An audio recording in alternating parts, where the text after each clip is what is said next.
جس نے تکبر دیکھے نا، جو آدمی الجھ جائے گا نا، الجھ جائے گا، اس کو تو دلیل دی جائے گی، تو جو تکبر کرے گا، ایک آدمی کہیں الجھ گیا ہے، اس کو ضرورت ہے کہ اس کی تربیت کی جائے، اور ایک تکبر کر رہا ہے، تو متکبر کے بارے میں رب کریم نے یہ ارشاد فرمایا کہ اس کو دلیل تھوڑی دی جا رہی ہے، اس کو تو کہا جا رہا ہے فخرج منہا، تو یہاں سے بس نکل جا۔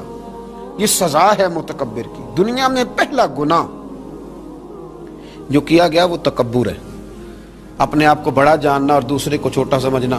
میرے نبی کریم صلی اللہ تعالی علیہ وآلہ وسلم نے ارشاد فرمایا، یہ روایت جامع ترمذی میں موجود ہے، فرمایا ایک قرض سے بری ہو کے جانا دنیا سے، اور دوسرا فرمایا یاد رکھنا تمہارے اندر تکبر اور خیانت نہ ہو، قرض نہ دینا ہو تم نے کسی کا، خیانت نہ کی ہو اور تم نے کبھی تکبر نہ کیا ہو، فرمایا پھر رب کریم تمہیں بغیر حساب کتاب جنت عطا فرمائے۔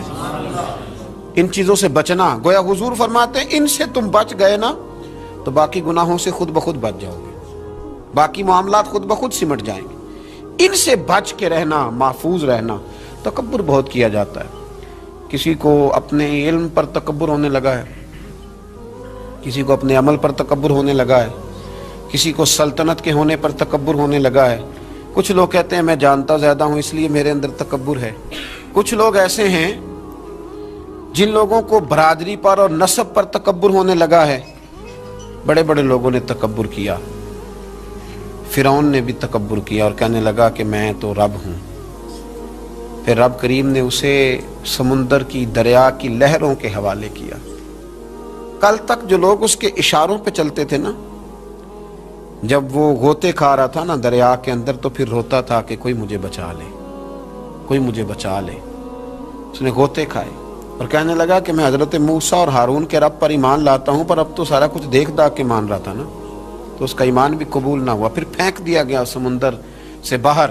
آج تک نشان عبرت بنے ہوئے ہیں یہ لوگ۔ نمرود بھی کہتا تھا کہ معاذ اللہ میں خدا ہوں، اور جب حضرت سیدنا ابراہیم خلیل اللہ علیہ السلام نے فرمایا نا کہ آسمان تو رب تو وہ ہے جو آسمانوں کا رب ہے، رب تو وہ ہے۔ اللہ تبارک و تعالیٰ نا اس متکبر آدمی کو آزماتا ہے، اسے تھوڑا سا موقع اور دیتا ہے، تو یہ سمجھتا ہے میرا روب چل رہا ہے، اللہ اسے آزماتا ہے، یہ سمجھتا ہے کہ دیکھا میرا جو ہے وہ میرا عصا، میرا ڈنڈا صحیح کام کر رہا ہے، حالانکہ اللہ تو موقع دے رہا ہے، اور جب پھر وہ کھینچتا ہے پھر حضور علیہ السلام فرماتے ہیں تمہارے رب سے سخت کسی کی پکڑ ہوتی نہیں۔ یہ سمجھتا ہے کہ دیکھا نا میں جیسے کہہ رہا ہوں ویسے نظام چل رہا۔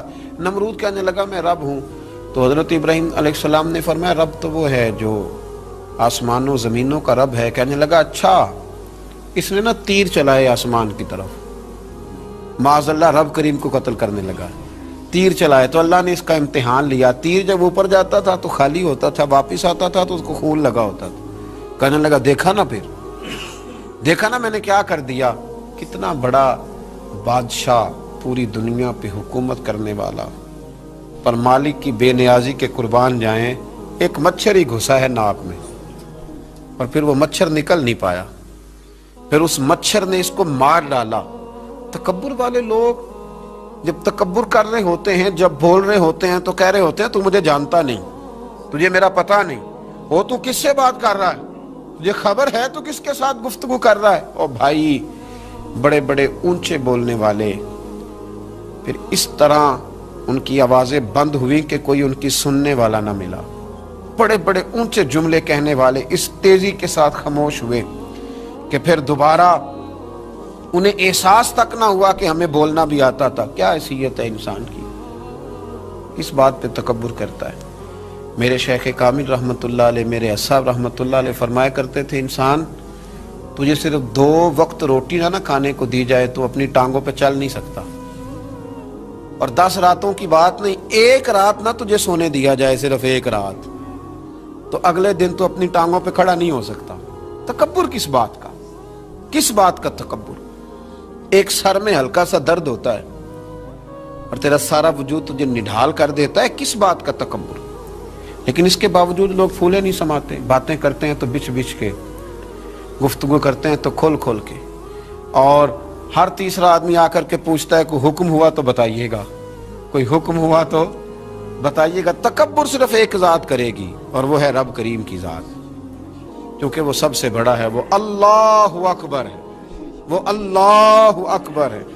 محدثین ایک بڑی خوبصورت بات لکھتے ہیں اس عنوان پر، وہ کہتے ہیں کہ تکبر کرنے والا یوں ہی سمجھو کہ جیسے اس نے کوئی کسی کا غلام تھا نا، تو اس نے اپنے بادشاہ کا تاج اٹھا کے اپنے سر پہ رکھ لیا تھا۔ تب جب بادشاہ کا تاج غلام اٹھا کے سر پہ رکھے گا تو پھر درے تو کھائے گا، اس لیے کہ تاج تو بادشاہ کے سر پہ ہی سجتا ہے۔ تو تکبر تو اللہ کی چادر ہے، اس لیے کہ وہ سب سے بڑا ہے۔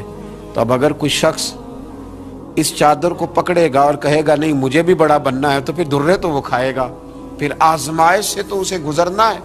کبھی بھی اپنے آپ کو بڑا نہ جانے، اور ویسے بھی انسان باتوں سے تھوڑی بڑا ہوتا ہے، بڑا تو اپنے اخلاق سے ہوتا ہے، بڑا تو اپنے کردار سے ہوتا ہے، بڑا تو وہ اس طرح ہوتا ہے کہ اگر اس کے اندر کچھ چیزیں پائی جائیں جن سے محسوس ہو کہ یہ انسان بڑا ہے، تو وہ رویے اس کے بتاتے ہیں یہ کتنا بڑا ہے۔ میرے نبی کریم صلی اللہ تعالی علیہ وسلم نے فرمایا یہ جو تکبر کرنے والے لوگ ہیں نا، قیامت کے دن اللہ انہیں چیونٹیوں کی شکل میں مسخ کر دے گا، چیونٹیوں کی شکل میں اللہ انہیں مسخ کرے گا۔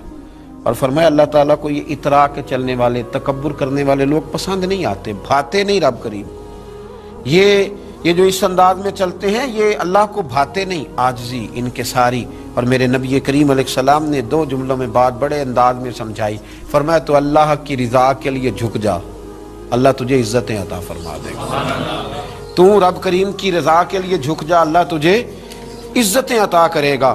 مختلف لوگوں کو نا مختلف قسم کا بخار ہوتا ہے، کچھ لوگوں کو حسب و نسب کا بہت بخار ہوتا ہے، بہت بڑا بخار ہوتا ہے کہ میں فلاں قبیلے سے ہوں، میں فلاں قبیلے سے ہوں۔ میرے رب کریم نے وضاحت کر دی، فرمایا ان اکرمکم عند اللہ اتقاکم، اگر تو اللہ کی نظر میں عزت لینا چاہتا ہے تو پھر تجھے متقی پرہیزگار بننا پڑے گا۔